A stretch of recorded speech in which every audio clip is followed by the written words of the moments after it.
before the end of ACS at this pavilion at least, and there's still going to be a few people trickling through because they're taking photos from the last panel. But what I'm super excited about for this session is we've heard a lot about the potential for the solutions, and we've really curated this, and the discussion points that are going to be in this panel is, so what? Like, how are we going to actually implement MCDR, ocean climate solutions, what's happening with the talent, what's happening with the funding, what's happening with the funders of the funders, and just get perspectives from different folk in the industry who've been here fostering partnerships, moving the needle, and just doing badass things on the continent. So it's a huge honor to be here moderating the session. I am wondering if I should give a couple more seconds to the folk outside. Well, otherwise we can just kick off. Maybe you should introduce yourself. I've met a few of you already. My name is Caitlin Whale. I run a venture builder and early stage investment platform called Kinjani. And today I'm actually wearing two hats. I will be launching Sailor later in this presentation, which is a different initiative, which is a South African focused platform. And I will go into a little bit more detail on that towards the end of the session. But I will, after each of the panelists have introduced where they are in the value chain, if you like, from mobilizing the talent all the way to scaling the projects and funding the funders, I'll also talk a little bit about Kinjani then. But before doing that, I just want to frame the session, which is, why are we here? Why do we need to focus on building the talent and scaling the solutions in the context of Africa? And we've heard about a bunch of different approaches: marine carbon dioxide removal, macroalgae cultivation, ocean alkalinity enhancement. Some of the stuff can get quite technical, but at the end of the day, what's going to move the needle is the people. And on this panel, I'm super excited to have different folk who are doing amazing work in funding, finding, supporting, and bringing together the ecosystem around talent, climate in Africa. And these are the three core pillars that we'll be focusing on, which is really starting with talent. How do we go about empowering local stakeholders to be part and leading this huge opportunity that there is in the ocean climate space on the continent? And then how does finance serve that purpose? Not only looking at funding individual solutions, but also looking at different ways that different types of capital can come together to attract different types of investors, some that are more tolerant of risk, some that are less tolerant of risk, and what the different requirements from each might look for. But ultimately, partnerships, which is really going to strengthen all these efforts. And I think even just on the stage, you'll hear from each of these players, but they have each been partnering in different shapes and forms already. So it really does show that to have this catalytic change that we are hoping to, we need to all work together. So without further ado, I'm going to briefly introduce each of my panelists, and then I'm going to hand over to them to talk about where in that spectrum of supporting talent to scaling solutions they sit, and how specifically they've built organizations or running parts of organizations which are supporting in that. So starting on your right, my left, we've got Zandi, who is Chief of Staff and Head of Strategy at Allied Talent Partners, with a background at McKinsey and a metallurgical engineer by training. She's been doing a lot of transformational change, and I believe already has done movements within McKinsey to mobilize 200,000 youths. And so super excited to hear your perspective on how we bring more talent into the space, and also look at where there are existing skill sets that can be transferred to some of these industries we're talking about in the ocean, climate, and carbon space. Next to her, we've got James Mwangi, who is the CEO and founder of African Climate Ventures, and also the co-founder of Climate Action Platform Africa, and has been a real mover and shaker in the climate space. I remember when I was in London, I just kept hearing this name, James and the Carbon Valley, and it's just, you've done such an amazing job of mobilizing a lot of interest and appetite in this space.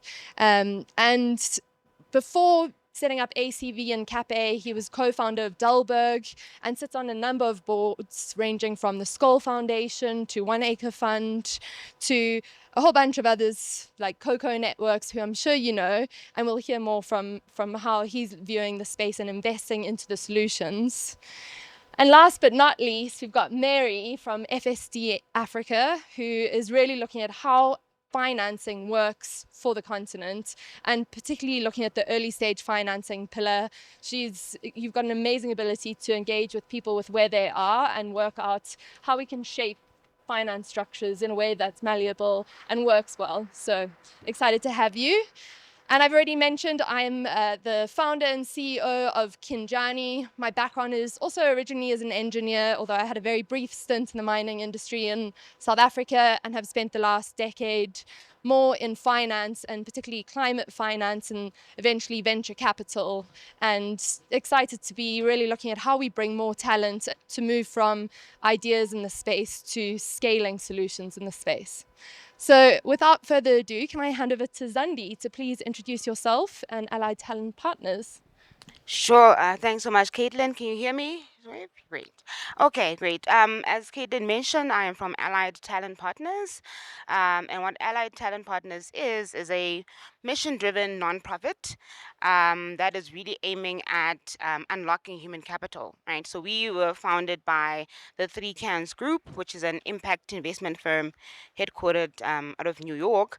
But it's also incubating a bunch of initiatives that are aimed at unlocking different bottlenecks that are limiting climate positive growth. And Allied Talent Partners is one of them. And so, I mean, if you think about talent and how we get the right expertise that we need to drive solutions forward, it's obviously a multi-pronged approach, right? There's, the curriculum, there's formal education, there's skills and training, there's traditional recruitment.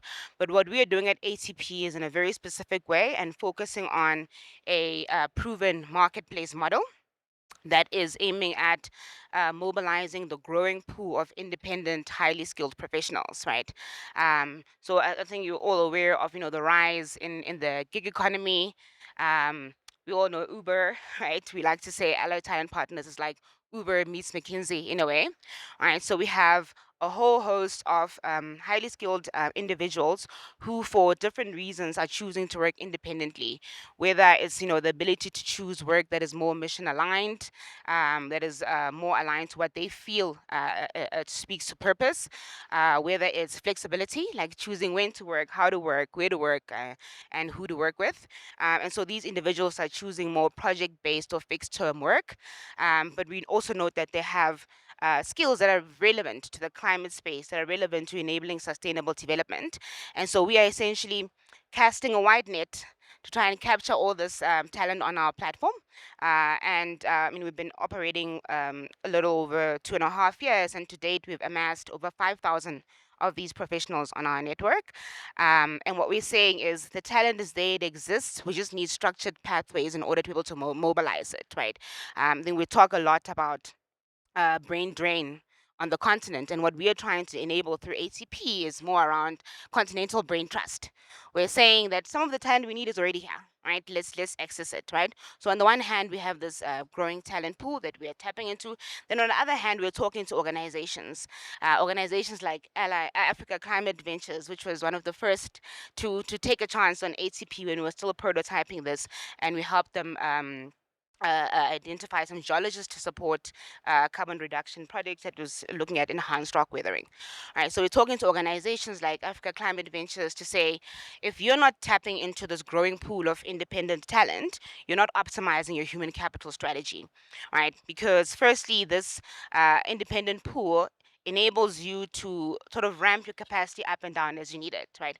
A lot of the work that we do, for example, is in the energy space, which is by nature cyclical, right? There's construction peaks, there's funding rounds, there's policy windows. So at some point in time, you're going to need more talent, and later you might not need to, right? And so tapping into independent talent means I can bring in people on a fixed term basis to help me do what I need to get done at that particular point in time, right? And then additionally, there's sometimes an inability to access the right expertise at the right time, right? This is where traditional recruiting models fail, Right? If you're looking to get Zandi, who's already chief of staff and head of strategy at ACP, you have to go through a whole recruiting process, 7, 8 interviews, wait for me to serve my notice or garden leave. But sometimes you need somebody who's going to come in now, otherwise the project might stall. And so ATP comes in and is able to do that. We're able to match talent within 3 to 10 business days and get them ready to be deployed. And then also ultimately, one of the messages that we are reinforcing with our model is that the future of work is changing, right? And we also need to evolve in how we think about getting work done, right? And part of it is acknowledging a shift from, pedigree, like which university you went to, and job descriptions more to tasks and deliverables, right? What do I need to get done, right? And then by focusing on proven track record, focusing on skills, you open up the aperture of who could possibly do the work. And I'll hopefully delve a bit more into this a bit later in the discussion. So as ATP, we sit in the middle of these independent professionals and organization, and we offer an end-to-end service where we start by helping them scope the project, focusing on tasks and deliverables, not the person's strengths and weaknesses and their dreams and hopes, but can they actually get this work done? We vet the talent, screen them, do background checks if necessary or if required by the client, and then ultimately what we also do as ATP, which we feel is a very strong value add, is we hire the talent on the organization's behalf. We have the ability to hire anyone, anywhere, pay them in their local currency, do any necessary tax and withholdings, which one frees administrative burden from the organizations, but also we're trying to sort of build one talent pool for Africa. So we're able to deploy somebody from Zambia to go and work in Senegal, right? Because they have expertise that's relevant. And having this contracting ability allows organizations to do that, allows organizations to tap into new markets where it might be harder to do so without the local context and expertise. And so that's a bit about ATP, and happy to share more later, but let me not take up too much airtime. Awesome. Thank you, Zandi. That's awesome. And I love that concept, brain trust. It really is. How do we keep the talent here? Because there is awesome talent and it's amazing. 3 to 10 days, that must be a lot of, especially fast moving projects require that turnaround. Could I ask you to please hand over the mic to James Mwangi? Yeah, sure. Hi everyone. Great to be closing out the ACS together. So again, I won't repeat my name. She just said it. Uh, so at Africa Climate Ventures, our work. Let me start with the why we do things. We were created out of a conviction that Africa has a critical role to play in the world getting to its climate goals, and that the continent's economies will be transformed by being early adopters of transformative climate smart technologies of all kinds. And we set out to say, look, the continent has these unique assets: our renewable energy potential, our natural resources and land, and most importantly, our people, that are waiting to take on the biggest task the world has ever faced. It's the biggest bulge of a labor force the world has ever seen is coming through Africa right now. And that's good because we're facing the biggest single assignment humanity has ever faced, which is to undo the damage of 3 centuries of uncontrolled emissions in 1 century, in less than 1 century. And so, what does that mean? It means a big, daunting challenge, but it also means a massive opportunity, not just to tap into existing and proven technologies from other parts of the world, but for Africa to be the test bed, the proving ground, and indeed the generating place for the technologies of the future. So at ACV, we invest in companies and business models that we believe have unique competitive advantage because they're in Africa and can be globally competitive because they're in Africa. So what does that mean? It means we're very often working on things that haven't been done before, not just on the continent, but anywhere. And that means we have to very quickly match capital, and we are an early stage investor. Expertise and knowledge, we bring some of that from the work that we've been doing. So we're not just an investor, we actually climb in alongside our entrepreneurs and co-build with them. And talent. Sometimes you just need that person who understands the geology of the Rift Valley and can help you figure out. They may have built that expertise in a very different industry, but you need it for a particular use case. And so very often you can't find someone with 30 years of experience in the sectors our companies are working in, but you can find someone with a very specific suite of expertise that is needed for that moment in your journey. And so, again, absorbing both talent and capital, and hopefully creating the case for larger scale global capital to come to Africa, not because they want to be inclusive and so on, but because they understand that we have the potential to generate outsized returns for the planet and for investors if we tap into our secret strengths. So that's the work we're doing. Looking forward to the conversation as we go along. And over to you, Mary. Awesome. Thanks, James. And I love the framing. How do we undo 3 centuries worth of work with less than a century to go? And it's really exciting to hear the opportunity that we are just on the cusp of here in Africa. And handing over to Mary from FSBA. Okay, thank you, Caitlin, and thank you both. It's really an honor to be on the panel with both of you. So she's already said my name and what I do, but I'll share a little bit about what FSD Africa does. FSD Africa is a specialized financial sector deepening organization that really focuses on how do we build the financial sector and strengthen the financial sector to see some of the outcomes we're hoping to see for sustainable development on the continent. So it's really thinking about finance as a tool for these outcomes that we're hoping to see. So really what we have done so far is that most of our programming, actually 70% of our programming, is focused on green finance, really trying to figure out how do we strengthen the levers for finance to enable more investment, more capital to flow into some of these green investments that we're talking about here.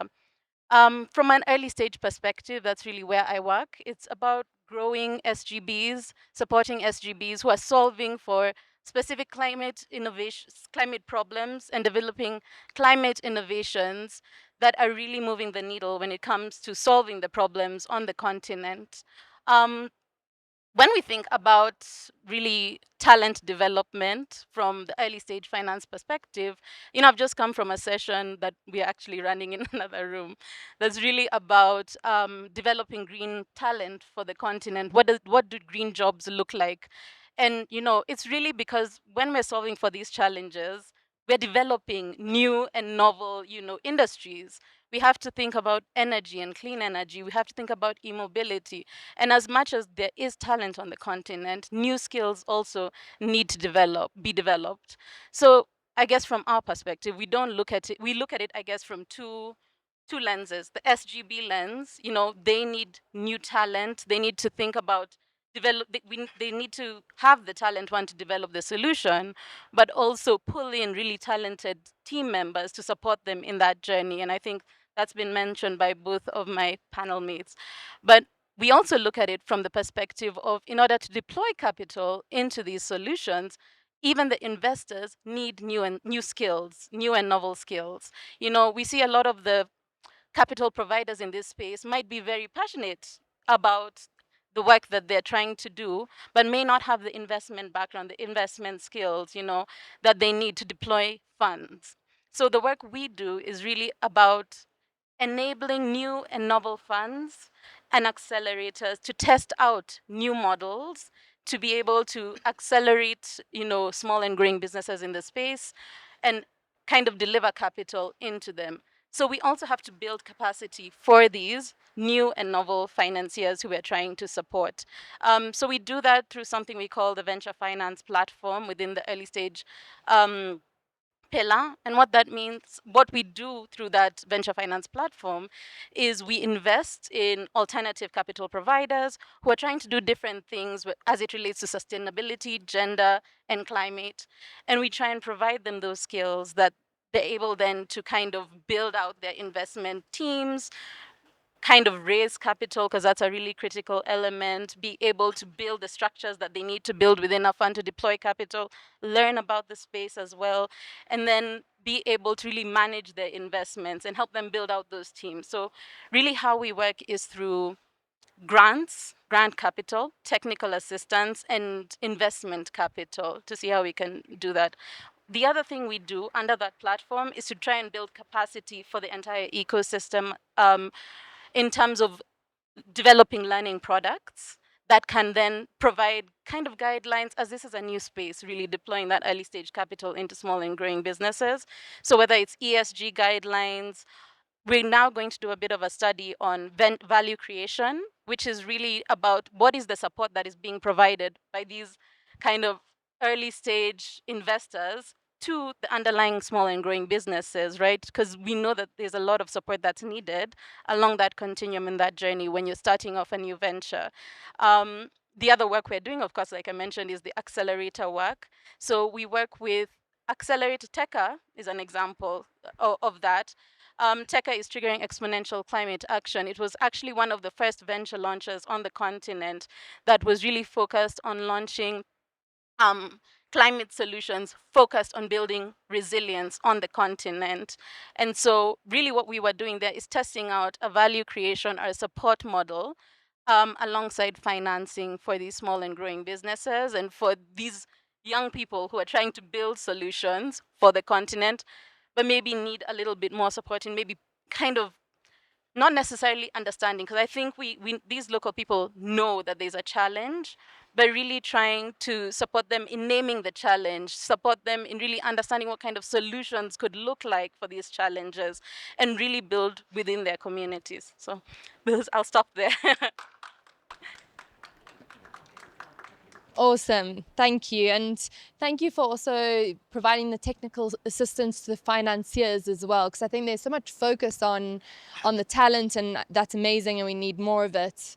But it's also taking the whole industry and everyone up the whole capital stack to have the willingness to learn and collaborate to be able to achieve this.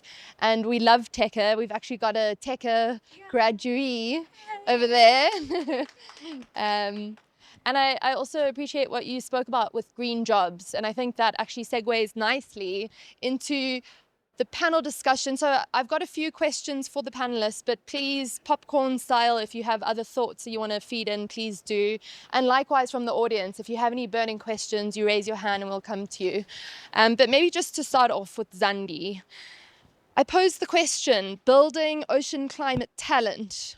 What do you think this actually means? And how do you think that someone like Allied Talent Partners and the platform that you've built, how could that help more professionals access this huge opportunity and potentially even do some of the transferable skill sets that we spoke about from marketing to others? Can you just talk on a few of those questions in there?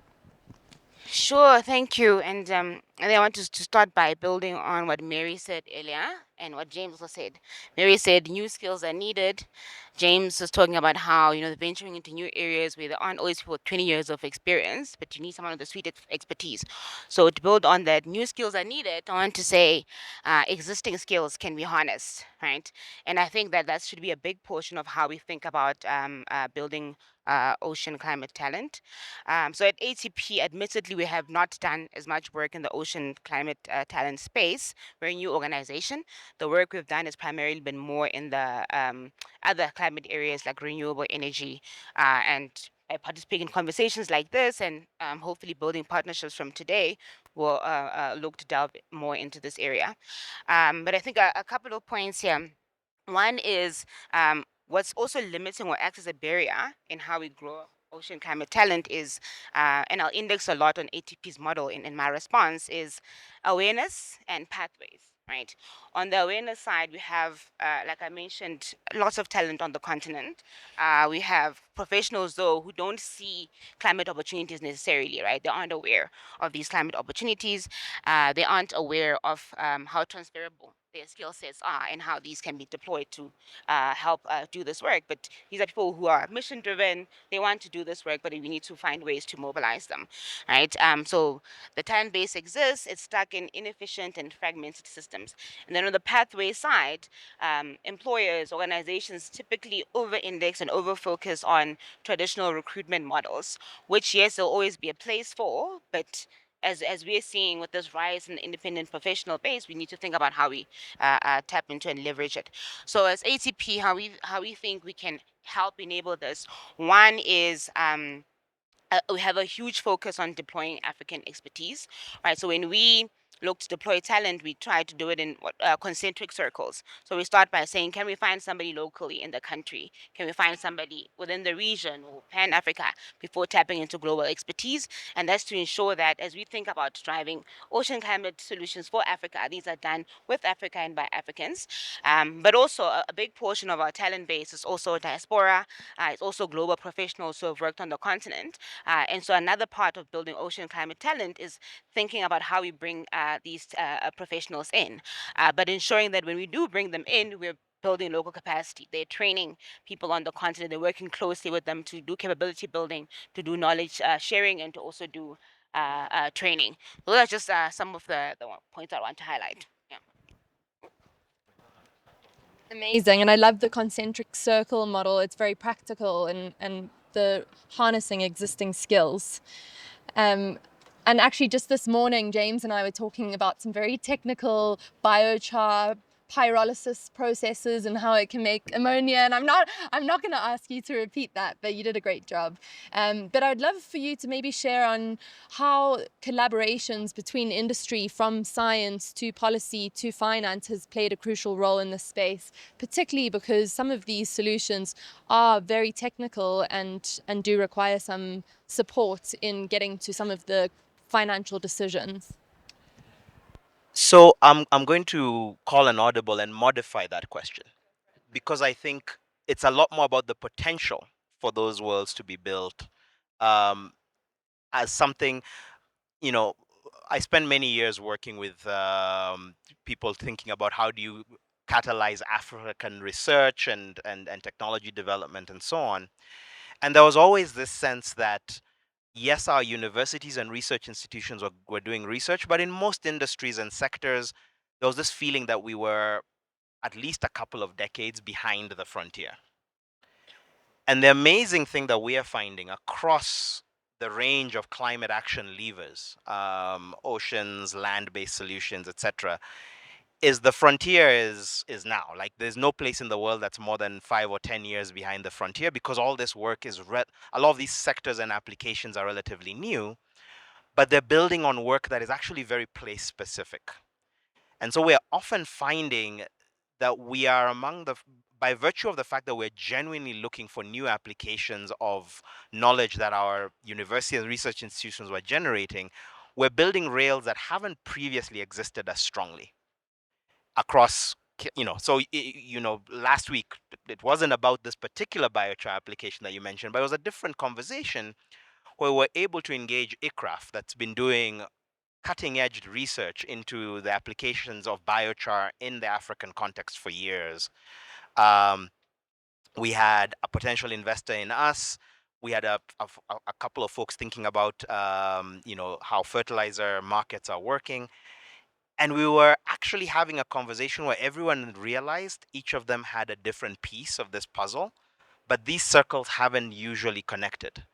It's very rare that you will find homegrown African technical expertise in the room at the startup stage of businesses.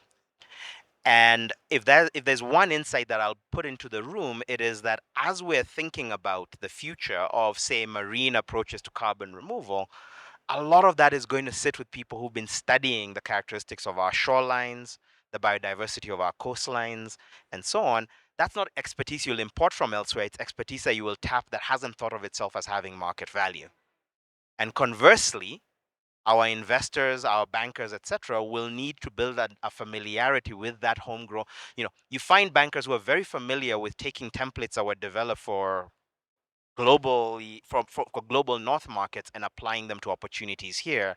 That crutch isn't available because this hasn't been done anywhere, right? So you now need to apply your banking 101 and say, how do I think about a new sector and its risks and opportunities from square one? So it's, in a way, I'm just changing the tense on the question and saying we are seeing it. And part of the reason we're seeing it is this is one of the few sectors I'm aware of where the frontier is evenly being explored everywhere. And that means we are as in a place, we're as well positioned to innovate in how this work is done as any other place in the world. Yeah. And we've actually got Mariam, who's at the Technical University of Mombasa, who's been doing a lot of this work on the coastline there and leading the innovation hub. So lots of room for collaboration.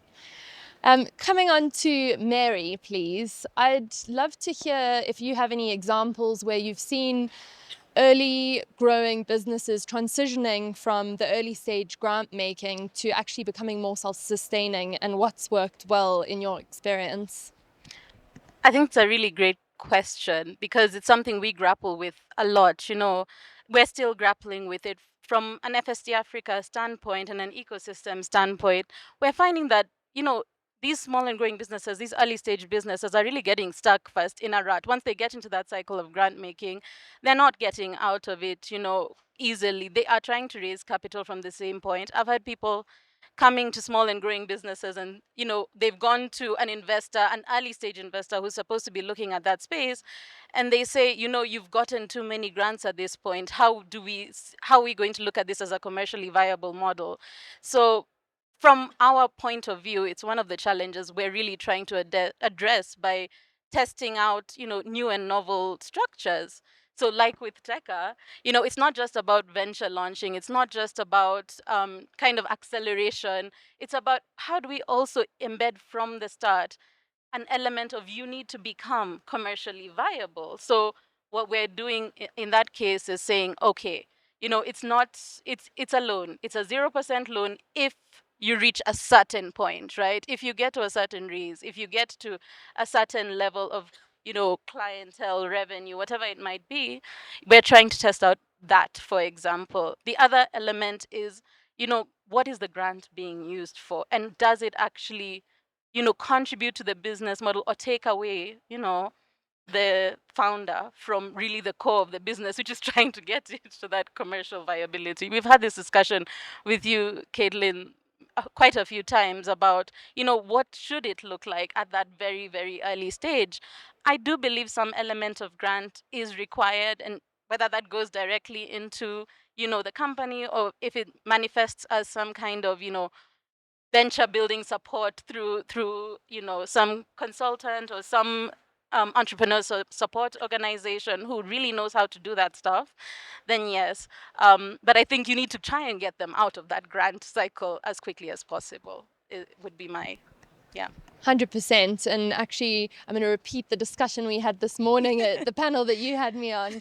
But especially if there are some science driven solutions which require some level of proving their solution in the lab, who should be funding that? Because the corporates don't want to take that risk before there's some level of proof, but you need to get pilots happening. And I think this is where some of those innovative returnable grants or early stage grants to unlock something to really show how it's moving towards a commercial point Absolutely, is catalytic. So actually, just to add on to that point, like one of the things we've been trying to do is this continuum of capital piece of, you launch a venture, you have gotten some grants, and then we have, what's it called, the early stage, who are supposed to be the seed, pre-seed, and some of these early stage investors who I've been mentioning we're trying to test with, for example, Catalyst Fund, is how do we build that connection between that in a way that is additional for the SGB and doesn't really take away the value from that SGB, and also recognizing that they need different kinds of capital, right? They need, especially these climate ventures, we are looking at like asset heavy, really asset heavy. So that balance of like debt and equity as well at such an early stage where you don't have collateral for that debt, So there's a lot of work we're trying to do in terms of trying to build that continuum. Yeah. Awesome. And we're grateful for your work there. Just a reminder to the audience, if you have burning questions, put up your hand, because I'm going to carry on. We've got one in the back. We got two. Okay, I'm gonna pass you my microphone. Can we just go quickly? Thank you. Amazing facilitations from the panelists. You can hear me, right? All right. Okay, awesome. All right, my name is Smith Mokocha. My question is this. So how do we support more talent, in this space to enable them become a strong voice to add a positive climate solution in Africa? and by Africa as young people.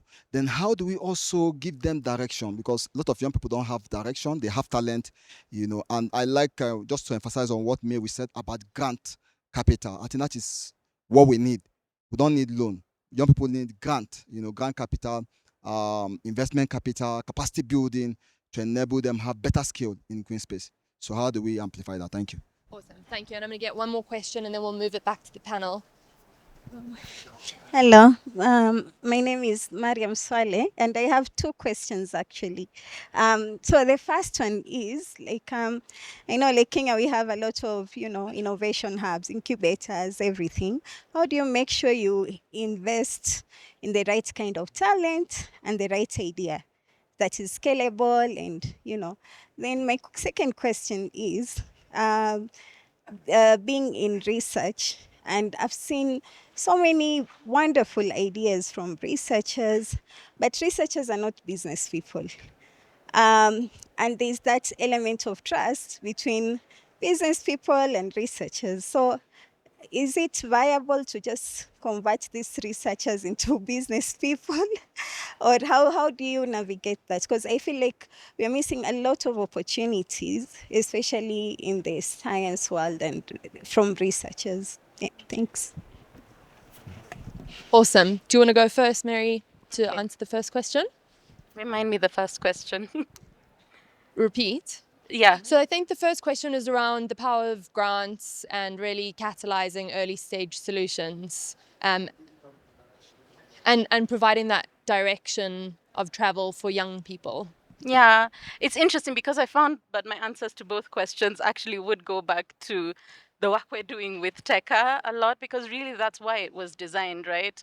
Teka was designed to, we see young people who are either interested in starting businesses, building solutions, or in solving a very particular challenge in their communities, in their context. And what we would do, and I think Caitlin, you have a similar approach, but you can plug in Johnny, but it's really about saying, as you're recruiting for this kind of program where it's really about skills building, but it's also about launching real investable solutions, it's saying recruiting with a mindset of let's include all these various skill sets. So it's not just the technical expertise and it's not just the investment expertise. It's bringing in a pool of people who are keen to build solutions coming from all sectors, right? Who are very interested, who have maybe some working experiences in different places. And so the goal of TECA really was to give some direction, leverage grant capital to give some direction, to give them the wording, the skills, the knowledge that they may need to get to, build that business, build that solution, and hopefully having that talent pool within a business makes the opportunity for it to succeed increase, right? And I think that also then answers the question of intentionally, at least when it comes to building programs, how we've approached it is to try and include all those various skills. And I think we're still on a journey of trying to see how we create sustainable programs like that can kind of continue to provide that directionality, continue to try and support the building of these kinds of solutions in a world where we have really an increasingly shrinking pool of grant capital to provide. USA does poof and vanish. So just to say that it will continue to shrink. That's just the initial sign. So we also have to think about sustainability when we think about how we're going to do this. Yeah. Can I be provocative? The job of any support to entrepreneurs is to widen the door so that more entrepreneurs have a chance. Too often, people use grant money to lower the bar so that people who have no business succeeding as entrepreneurs become professional prize winners and incubator occupiers. And I would argue the vast majority of money that's been spent on promoting young entrepreneurs in Africa has been handed out willy-nilly to anyone who says, I want to start a business, saying, we will not let you fail. But guess what? Failing is a critical part of becoming a successful entrepreneur. And if what you're saying is that young people aren't going to start their businesses because they're afraid of failing, good. Let them be the employees of those who are willing to risk failure. Because not everyone has what it takes to go through the cycles of failure, stress, and tension that it takes to build a truly self-sustaining business that matches an opportunity in the field. Now, having said that, people sometimes don't get the chance. Not because they don't have what it takes, but because a particular tool or something they can't afford to get access to. And that we should subsidize. But when you get into saying 100 entrepreneurs came in and 100 came out and went on to build businesses, there's a problem there. Because you're not going to tell me that you managed to pick 100 out of 100 who had the right product market fit, the right moment, the right structure, and the right idea from the beginning. And so if there's one thing I will say is we need to embrace the fact that putting people on a journey of entrepreneurship is preparing them for a difficult life. When you're recruiting soldiers, you don't give them a cushy life in the barracks. Training is hard. And you're very clear, most of you are not going to make it through this. But even if you don't, you're being prepared for other pathways. And I think we need to recognize that. I think we need to recognize that we are on a hunt for people who are 1 in 10,000, 1 in 100,000. The good news is we have a lot of young people. So even 1 in 100,000 gives us thousands of leaders of the future climate ventures that we can build on. But when we start saying we want 100 out of 100, then you're in a different business. You're in welfare for people who can tell a good story about starting a business. You're not in really seeding world-class enterprise. And I think that applies to researchers as well. I think we need to create the path for them to connect to ways to commercialize their innovation. Some will have the aptitude, some won't. We don't want the unintended consequence of giving everyone the same access is the people who could have made it are being drowned out by people who are just chasing the next grant. Right? So how do we create a field that will reward excellence in the things it takes to be an entrepreneur? Now, don't misinterpret me. All of the stuff that's being done by FSD and others is hugely critical. They were critical in helping us set up Africa Climate Ventures. But it needs to be very carefully targeted to help solve the things that the market won't solve on its own and not interfere with the discipline that the market will give you in determining whether you will succeed or fail based on whether you meet your investors' expectations and your customers' needs. Awesome, thank you. And if I may, I might also quickly answer, Mariam, I think your question was specifically around how do you spot the right type of founder, and also when you're dealing with more science-driven research folk, are they the right people to build businesses?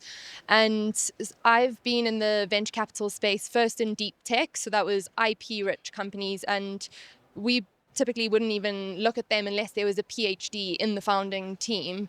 But after running a program which was much like Techers, where we brought together a lot of engineers and scientists and some ex-entrepreneurs and some ex-VCs or ex-management consultants, what was really beautiful to see was actually the combination of skill sets and how, especially if it was a more technical solution, how the technical and commercial co-founders could play to their strengths.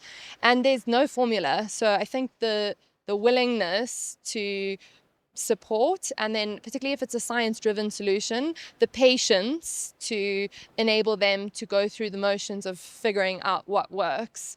And to the gentleman in the back, your question, I think that role of kind of strategic direction is a really important one, and I'm not sure about all the other programs. I'm going to plug Kinjani for a second, but we've just launched this week a new program which is 6 weeks online, and it's looking at how can you leverage tools that are emerging like ChatGPT to help you on that journey of saying, okay, I've got an idea, should I quit my job to start this or not? And just give you a framework to start assessing, okay, what are the critical questions I should be asking before taking that step? And so I think it's a case of also seeing what's out there, but that's one example. And I know there were a couple more questions, but if I might, I'm going to move to some of mine and we'll come back. I'm going to change tack slightly and come to Zandi, please, to hear. So often in the financing world, there's a power dynamic that's introduced between the funder and the fundee. And I'd love to hear your perspective on how different types of philanthropy, finance, and talent platforms can actually act as a bridge to interrupt that cycle that we've seen. Thank you, Caitlin. Very interesting one, and I guess also a challenging one. I think the first thing starts with acknowledging that one needs the other, right? We need philanthropy, we need finance, and in our case, we need talent platforms, but also acknowledging what everyone is best at, right? Let's stay in our lanes. So, philanthropy is great at sort of mobilizing, identifying where there are gaps, right? Identifying where they need to be plugged and rallying stakeholders around doing that, right? The financing helps create sort of the platform to scale. And then talent platforms like ours act as sort of like the neutral party in between that can help act as a connector between these. And I think we're fortunate as allied talent partners to be sort of a blend of all of those things by nature, right? We are being a philanthropically funded rather organization, right? The financing that the Three Cans Group is putting behind us, the form of grant funding for the next couple of years to help build this utility at scale for Africa and then to expand it to other markets. And then also getting behind this, what we know best and what Sarah McNeely, my director, who's fondly videoing me in the crowd, has helped build this platform, a proven marketplace model in the US, and leveraging on people who know how to do this to bring that knowledge and bring that to Africa and think about how do we work with ecosystem stakeholders who are willing to take a chance on a young organization. How do we bring the right tech to be future forward and to do this in an efficient way, in a cost efficient way? And then also, I also just wanted to briefly just pile on, sorry, Caitlin, on what the gentleman at the back was saying earlier around empowering young people. And I think this is also where the philanthropy finance platforms like ours can also play a role. The main thing is we need to give an opportunity, right? We need to give an opportunity to fail fast, and a model like this, which leverages on fixed short term, sometimes short term deployments, allows them to do that, right? We've had a data visualization expert who comes from like a finance background that's been doing work with a large renewable energy platform in Africa, right? So you're giving them access to that skills transfer. You're making them realize what James was saying earlier, what their market value can actually be in the space. So that's the one thing. Let's give them opportunity, and then let's give them the support. I really liked what Mary was saying around, what FSD is doing and being deliberate around giving them a technical assistance, and doing so early. Again, going back to ATP, and I'm a bit of an ATP evangelist, but you can, as you give them the grants, give them, the interim CFO to help them think about, how do we structure our operations and financing in the most efficient way, so that there's some mistakes that you'll make as a young entrepreneur and somebody who's starting a new venture, but there's some that you don't need to make. And one of them is getting stuck in an organizational structure that does not make sense by hiring too fast. So leveraging a model like ours to empower young entrepreneurs can help them get the capacity that they need without being stuck in a structure that in the long term won't make sense or won't serve them. Yeah. Awesome, thank you. Any other panelists want to add to that, or I might go with another? I'm gonna go on and move to James. And you don't need to have an answer to this, but I'm curious. Have you seen instruments in deals that actually work or are missing, whether it's financing based on revenues, certain guarantees, offtake agreements? What's there? What's missing? Who should anchor them? Would love your thoughts on the space. Um, so there's a very long answer to that. I'll pick a few things that stand out to me in the context of this conversation, and in the context of what we're trying to do with oceans and so on. And it came up in the session I was just at the Hyatt, which is we do not yet have as much sophistication around climate instruments and particularly carbon and the value proceeding from carbon to help entrepreneurs who are building businesses that tap into that value to get the financing that they need. And so, you can have a locked in market for the credits coming out of an intervention. You can have a credible buyer. But frankly, unless that buyer is willing to front you the cash, local institutions are not willing to treat that as a receivable because they don't understand the asset. You can have an asset that's predictably spinning off. value into the carbon markets. They're not willing to look at the value of that asset in that context. And so we need a layer that is not about creating entirely new instruments, but making this new class of assets something that is recognized, understood, and can be translated into the language that already exists for financing businesses that are starting to show traction, starting to show value. I'm involved in a company that has, frankly, hundreds of millions of dollars worth of carbon inventory, but that inventory is booked as being worth zero, despite the fact that a lot of work has been done on it and it's almost ready for market.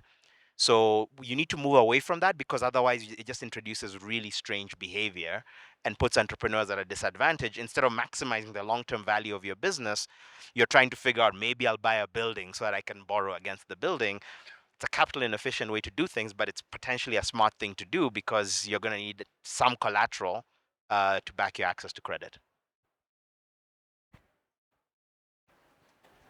That's super smart thinking, and thank you for sharing that. I know it's a lot of complex, and we could pick into each of those in detail, but it builds onto that. Mary, I'd love you to talk about some blended finance models that you're seeing working, and if you have anything to add to the question I also just asked James.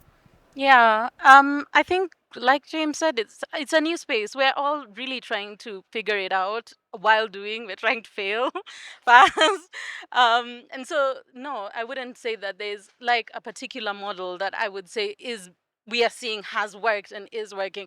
But what are we seeing being tested? What are we seeing kind of working? And I'll give an example, at least when it comes to the capital stack that we're using when we're trying to support some of these early stage, fund managers who are really investing in the space. And I'll say that we're lucky as FSD Africa that we get to kind of test out these various elements where we're able to provide, for example, a grant, to support maybe certain capacity building aspects for the fund manager. We're able to provide seeding capital in the form of returnable grant capital.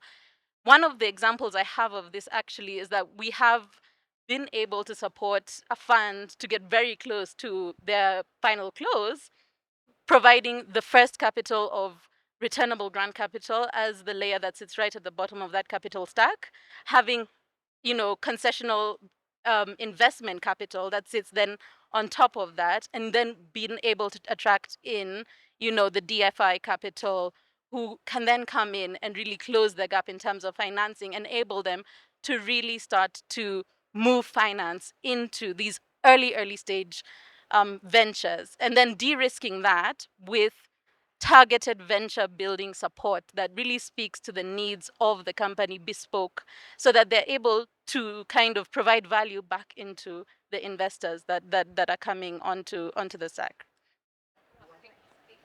So something else just occurred to me, and actually, Caitlin, I'd love your thoughts on this. Uh, Particularly in early stage venture investing, we found as we were starting ACV that the habits and mindset of VC as practiced over the last 20 years or so were a poor fit for the needs of venture capital investing or venture investing in climate. They're geared towards, you make a whole bunch of relatively capital light spread bets.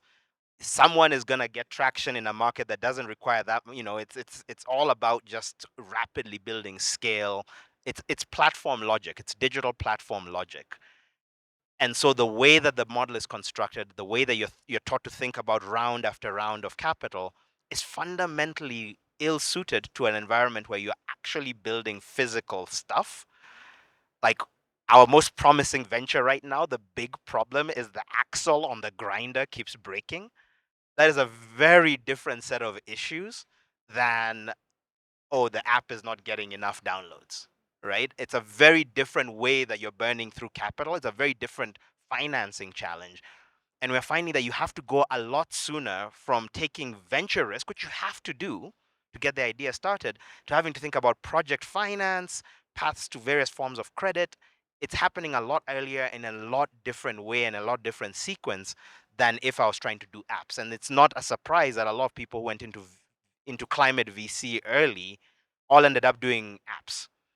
And you've got 20 apps for tracking carbon, because that's the only thing that makes sense to invest in with the instrument of traditional VC with the lens of the last 20 years.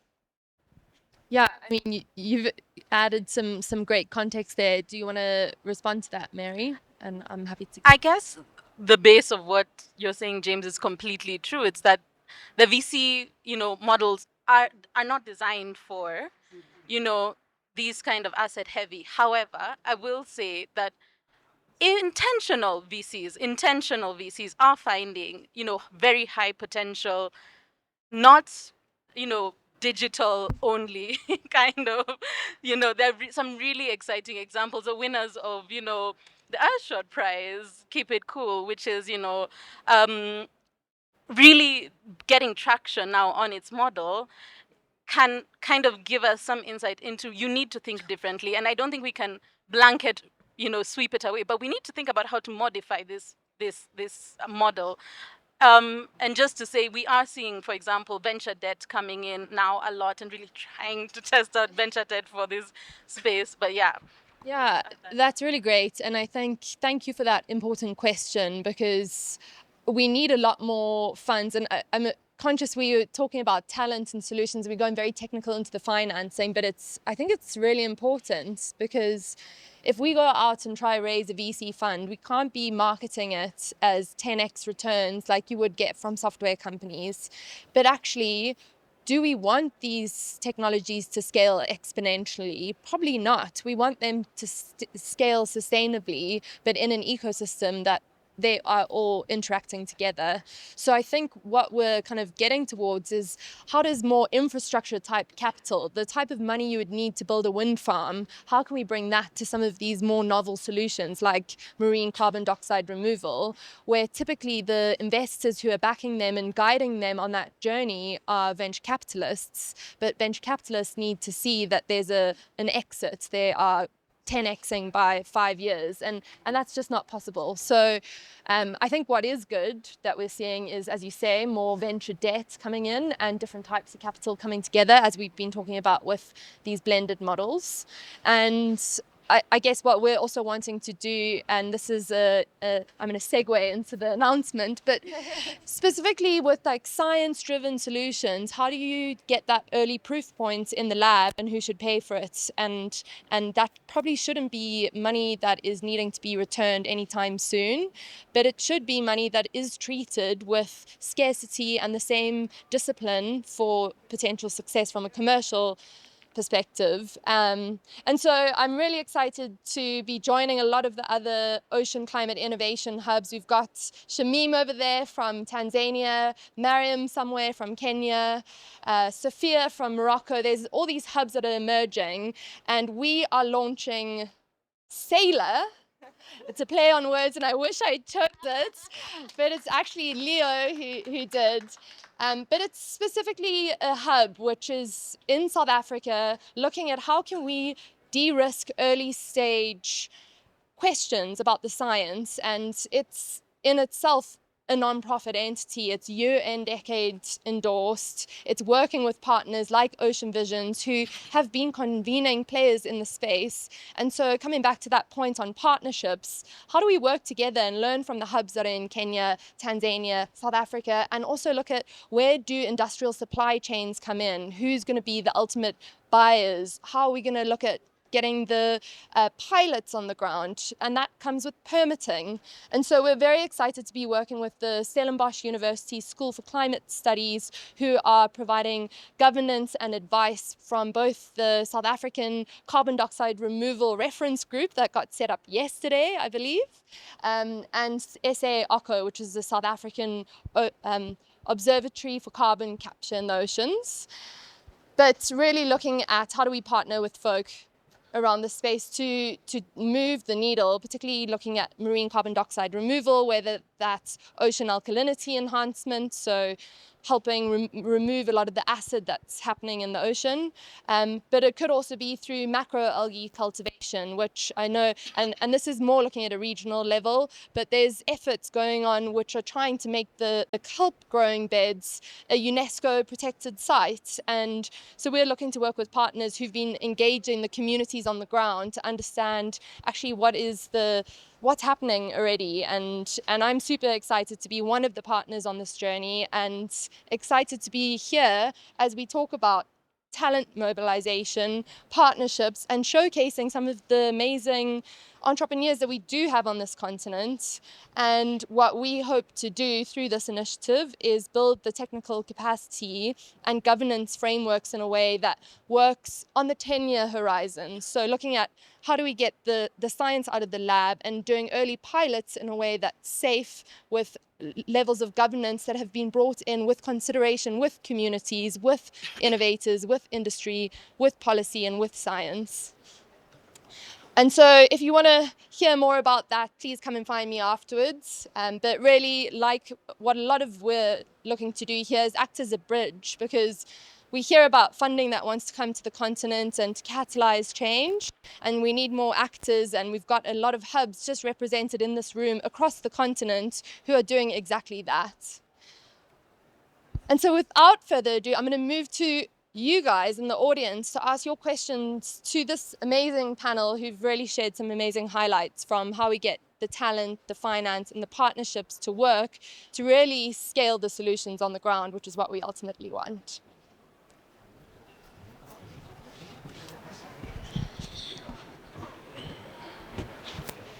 Oh, am I audible? Perfect. So, first of all, I would like to thank Kathleen for creating space for them as well as for us. So it's very interesting session, and I think it was for me individually, since I'm a tech innovator. It is a great opportunity to show my innovation, especially to my African people. So let me introduce my name. My name is Isai Lucas. I'm a climate and ocean tech innovator. So I'm the only ocean activist from inland country, from Ethiopia. So, and I'm the UN Youth Delegate. Then I had the privilege to represent my continent in all over the world since 2024. I had chance to see what's happening in COP, in UN conference, more than like 13 country, and I see the gap. I see this section gap in Africa, especially. Uh, Africa is a continent of youth. We are too talented. We are sharp, but we did not get any space to show what we have. So I remember in 2023, I was in Dubai for COP28, and every country they have technology to defend their people from disaster, from the climate, right? When you come to Africa, as a continent, we don't have any like promising innovation that we're going to defend for Africa, right? Still, there is like light, but those innovation, lack of fund, lack of something, they didn't emerge. So, for example, last week I was in London in Oxford University to kick out my project, my innovation, which is the aqua find. As its name, aqua means water, and the find means like normal language, like finding the water, right? So this innovation help the community who highly affected by a climate. So especially, climate impact is real. The challenge is visible in Africa. As Africa, we only contribute like 4% of carbon emission, but the disaster is mind blowing. So my people are suffering with this thing. So we have to innovate. That's the moment that I have to think I need some innovative idea to save my people life. So I came up with this technology. So I was in Oxford University to work with the researcher.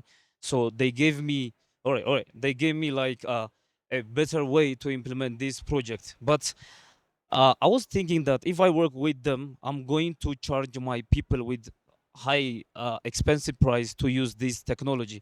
But if we work this innovation in Africa, we're going to give them as like fair price. So I think this is the right answer that I have to work with you guys.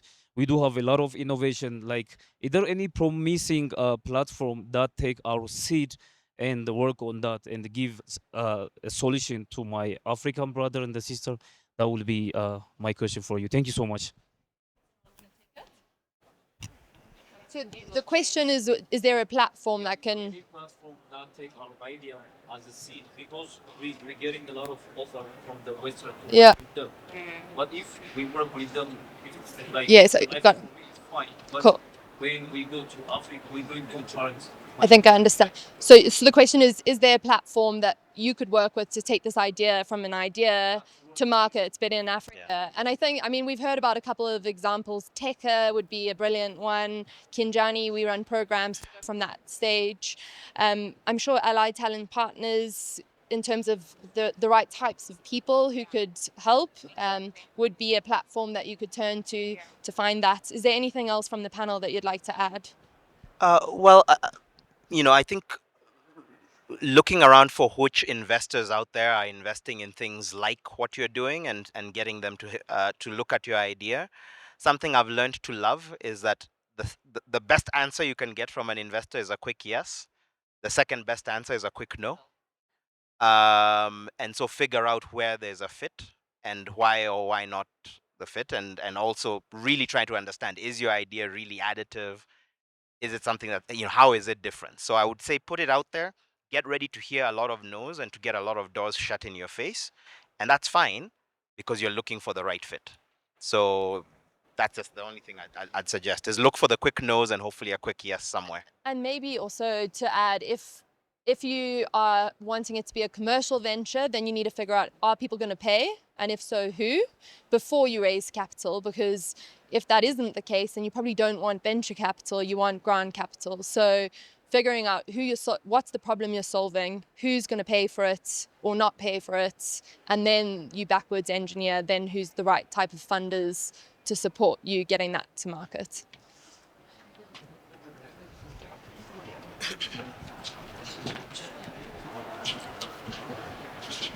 Thank you.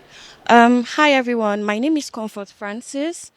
I'm an early tech climate founder. I built a platform, a carbon mitigation platform called Greenbridge Africa. We created a multi-intervention digital MRV system for agroforestry, clean cooking, and waste to energy. So I would like to ask, apart from carbon measuring apps, what other tools are funders looking to fund? James, do you want to take this one? Um, I think it's less. I think every day, like there's so many of these out there right now because, like I said, it's the one slice of the climate space that can speak to, traditional digital product investors. So I think it's less what are they willing to fund and more can you come up with something that can you come up with a story about why you have the right to win? And different people are, there's folks who are saying we're going to do something that's super narrowly focused and is really good at doing one thing, and others who are saying actually we're delivering a full spectrum solution.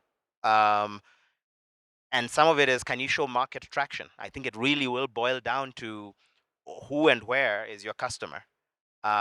So is there like a particular fund? No, I think there's hundreds of these, and the question is, how do you distinguish yours? Are there any final questions from this wonderful group who've stayed to the very bitter end? Then I might, bittersweet. I might switch back to my panel, and I've got an imaginary magic wand. And will you please, what is your wish for the outcomes from this in 3 years, in 10 years? Ooh. You wave it and then you pass it on. In 3 years, I hope to see a lot more people who are keen to take on the risk that's needed to really test out this space, to really build this space, because it is going to take, unfortunately, quite some time. We want it to move as fast as possible, but we need to see the outcomes. We need to see how some of these things evolve. And I guess, is it 8 years? 10 years. Yeah. A lot financing instruments proven, financing going into those instruments and really moving capital into these early stage, solutions that we're trying to build so that, we enable our planet to continue to support us living on it. Yeah. Oh, here you go. Oh, thank you. Wow. Okay. So uh, I love the fact that at ACS2, a lot more people are in these lovely rooms talking about the potential to build these exciting new climate businesses. I want us to spend the next 8 years getting out of these lovely rooms and have a lot more people spending time in gritty construction sites, in muddy fields, and in seashores, actually building the stuff and having conversations about the very basic day-to-day gritty challenges of going from an idea to something practical. It's not going to be easy, it's not going to be glamorous, but hopefully we're having really unglamorous conversations about the tick-tock of going from where we are to where we need to be over the next 4 or 5 years, because that will earn us the right to come back and say, here are real companies, here are real transformative businesses that are changing the world. Yeah, there you go. Thank you. Yeah, I think magic wand. My wish is I want to make talent sexy. Right? We talk about financing, we talk about policy. When we talk about de-risking new ventures, we're talking mainly about financing solutions, right? But a big part of de-risking is the right people and deploying them in the right way. And so I think my wish is to not be muscling talent into conversations going forward, but for it to be the topic and be acknowledged, and for the continental brain trust that I was talking about earlier to become a reality. And let's talk about brain drain, but more action in mobilizing the existing talent that we have on the continent. Yeah. Oh, the one.